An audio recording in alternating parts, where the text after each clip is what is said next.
The elevator buttons glow. No one presses them. We're standing in a $100 billion city built for 700,000 people, and we can count the residents we meet on 2 hands. A vision for 1 million people sits almost empty on 4 reclaimed islands. Polished towers, manicured parks, silent malls, mere minutes from booming Singapore. How does a city built as a model of tomorrow turn into one of today's largest modern ghost towns? We're standing beside a skyline that should hum, glass, gardens, marinas, but it's quieter than a movie set after everyone's gone home. ForestCity was pitched as a green megacity. Today its plazas are perfect, its elevators idle, its shopping arcades dark. Across the water, Singapore blinks with density and life. Here, it's a stage. The actors never showed. Construction began in 2014. By 2018, political winds shifted.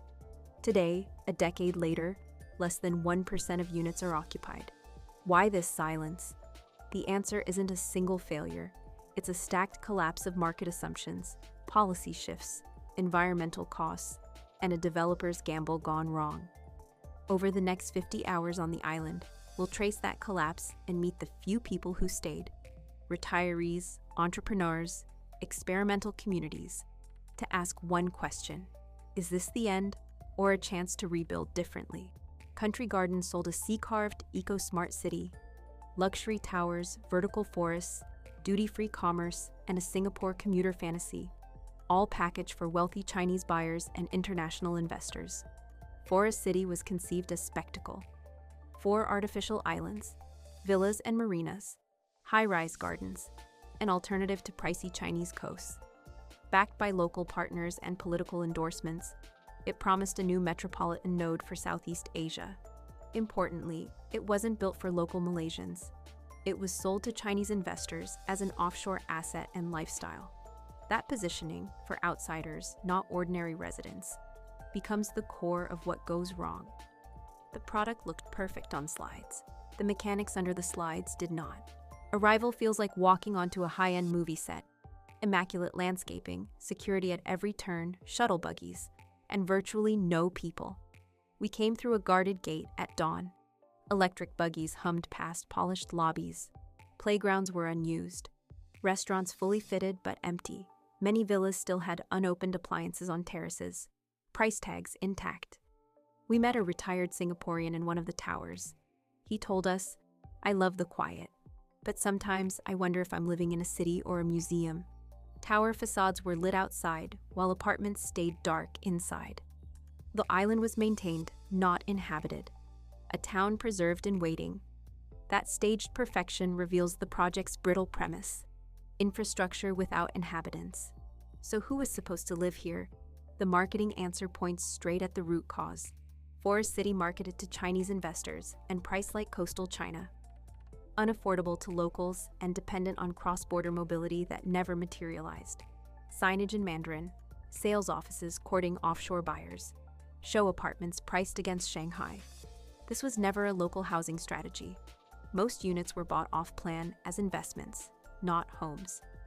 That model relies on 2 fragile things: continued foreign demand and smooth cross-border routines. When visa promises were tightened, capital controls enforced, and travel halted, the buyer pipeline vanished, leaving completed units without the daily lives that make a city function. Market assumptions collapsed under the weight of global finance, and China's property model is the place to look next. Chinese developers used pre-sales and leverage to build fast. ForestCity exported that model abroad, until credit rules, capital controls, and the pandemic turned momentum into dead inventory. China's boom let developers build with pre-sold cash. Country Gardens scaled quickly and used that model overseas. Sell to Chinese buyers, use cash to expand. But Beijing tightened controls on foreign spending. The property sector strained under massive debt. COVID stopped travel.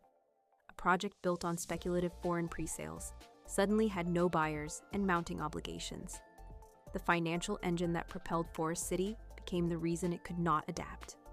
Policy finally delivered a decisive blow. Malaysia's visa shifts and China's outbound capital controls removed the practical path for buyers to live or invest here. The fantasy of commuting to Singapore unraveled. Early pitches promised easy commutes and relaxed residency. Then politics changed. Visa incentives were scaled back. Malaysia reprioritized domestic needs. Beijing's controls on outbound capital cut buyers' ability to spend abroad. Travel restrictions during COVID sealed the fate. Units sat empty. The social systems, shops, schools, services never booted. A single administrative shift can make a megaproject meaningless overnight. The economic and political collapse had an environmental price, and that cost deepened reputational damage. Reclaiming 30 square kilometers destroyed seagrass and mangroves, hurt fishermen, and drew diplomatic scrutiny from Singapore, adding moral and regulatory friction to an already fragile project. Reclamation meant dredging sand and removing mangroves, real ecological loss that local fishers noticed immediately. Singapore raised formal concerns about coastal impacts. Environmental watchdogs and community complaints turned PR into controversy. Political backlash after 2018 amplified scrutiny, making ForestCity not only a commercial gamble, but a politically sensitive one. That reputational damage discouraged the cautious capital the project needed. Still, the island is not entirely lifeless. There are people and experiments that hint at another possible future. A few thousand residents, retirees, foreign vacation homeowners, and small experimental groups. Their presence gives texture, but not critical mass. We met that retired Singaporean who loves the quiet. A Swede uses his unit like a holiday home. Small squads of workers maintain the island. And then there's an experimental community called Network School, using empty buildings for co-living and startup incubation. These people aren't a city's engine. They are sparks. They show how the infrastructure can be used differently, but they don't create the everyday urban life of schools, markets, and commute flows that a true metropolis needs. That experiment points to a larger question. Can surplus infrastructure be repurposed? Special financial zone status, tax breaks, and community experiments propose alternatives. Incubators, duty-free hubs, retirement niche markets. But none are guaranteed. Officials made ForestCity a special financial zone and dangled tax incentives. Groups imagined turning empty blocks into incubators, freelancer enclaves, or niche retirement havens. These ideas are sensible. Reuse capacity instead of chasing mass residency. But they require governance clarity, credible services, and the removal of reputational stains. Repurposing is possible, but it means abandoning the original, oversized dream and building smaller, slower, and social. Which brings us to the lesson that matters beyond this island. ForestCity's failure is a simple, brutal reminder. A city is an ecology of people and routines. Capital and renderings can't substitute for that. Urban success isn't an architectural portfolio. It's a living system of routines. Markets, schools, commutes, grief, and gossip. ForestCity shows what happens when planners build for portfolios rather than residents. You end with perfect sidewalks and no footsteps. If future megaprojects learn anything, it's to align pricing with local needs, respect local ecology, and design for real human practice, not investor fantasies. Malaysia's tax incentives and special zone status are attempts at revival, but finance alone won't make a city. ForestCity's future depends on concrete, people-centered policy, and pragmatic reuse. In the end, ForestCity is a policy problem disguised as an urban one. Governments can add tax perks, developers can repurpose floors, but a living city grows from people choosing to be there. ForestCity will either become a case study in creative reuse or remain the world's most expensive ghost island.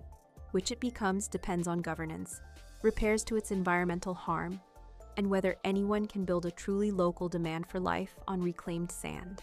Across the water, Singapore's lights never stop moving. Here, every light is still on, but nobody's home. The question isn't whether ForestCity failed. It's whether failure this big can teach us to build smaller, slower, and real. If this kind of urban experiment interests you, subscribe for more investigations into failed megaprojects and the ideas trying to fix them. Tell us, would you rent an apartment on this island for a year to help build a community? Yes or no? Comment below.